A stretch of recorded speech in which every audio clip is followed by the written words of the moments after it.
Hello नमस्कार सगळ्यांना श्री स्वामी समर्थ तुमचं पुन्हा एकदा कविता लाईफस्टाईल या चॅनलमध्ये मनापासून स्वागत आहे। तर आज आहे दीपामावस्या आणि स्वामीचा वार शुभ गुरुवार।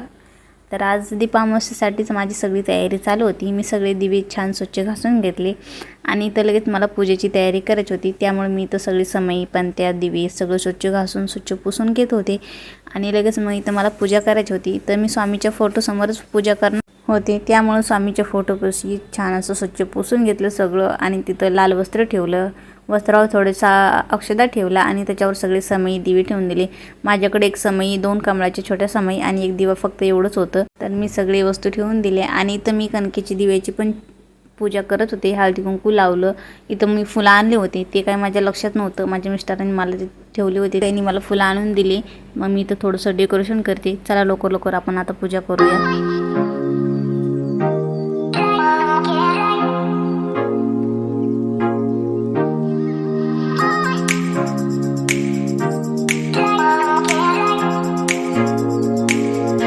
तर अशा प्रकारे इथं सगळे दिवे लावून घेतले। आता धूप लावते आणि धूपने सगळे दिवेला ओवाळून घेते।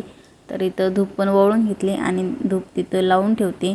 आता इथं मी देविकाला बोलवलं आणि कणकेच्या दिव्याने सगळे दिवेला ओवाळून घेते। इथं देविकाचं औक्षण केलं, टिक्या लावला आणि कणकेच्या दिव्याने तिला पण ओवाळून घेतलं। तर अशी काही मान्यता आहे की आपण आपल्या मुलाच्या दीर्घ आयुष्यासाठी कणकेच्या दिव्याने त्यांचं औक्षण केलं पाहिजे।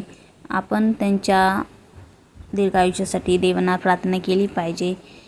आणि तसंच इथं मी माझ्या खुशीचं पण औक्षण केलं आणि औक्षण झाल्यानंतर मी लगेच दिवे सगळे चौरंगावरती ठेवून दिले।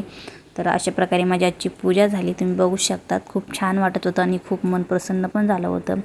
असं काहीतरी वाटत होतं की निगेटिव्ह गोष्ट घराच्या बाहेर गेली, आपल्या शरीरातून निघून गेली आणि खूप प्रसन्न वाटत होतं। तर बघा तुम्ही, खूप छान माझे दिवे एकदम असे चमकत होते आणि खरंच खूप भारी वाटत होतं।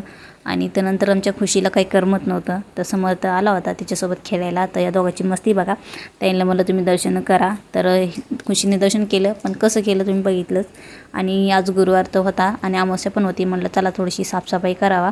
साफसफाई तर मी अगोदर केलीच होती, पण आज म्हटलं चला थोडीशी दरवाजा स्वच्छ करून घेते आणि स्वस्तिक काढते।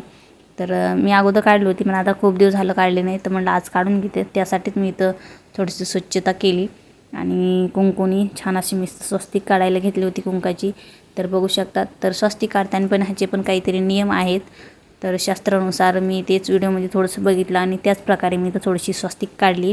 आणि स्वस्तिक काढल्यानंतर म्हटलं अजून थोडंसं काहीतरी पाहिजे, तर मग लक्षात आणलं की मला श्री गणेशाय नमः असं थोडंसं दरवाजावर नाव काढते, कारण त्यांनी पण असं बघितले की असं मन प्रसन्न होईल की दरवाजा उघडता वेळेस। तर श्री गणेशाय नमः असं घरावर नाव काढलं।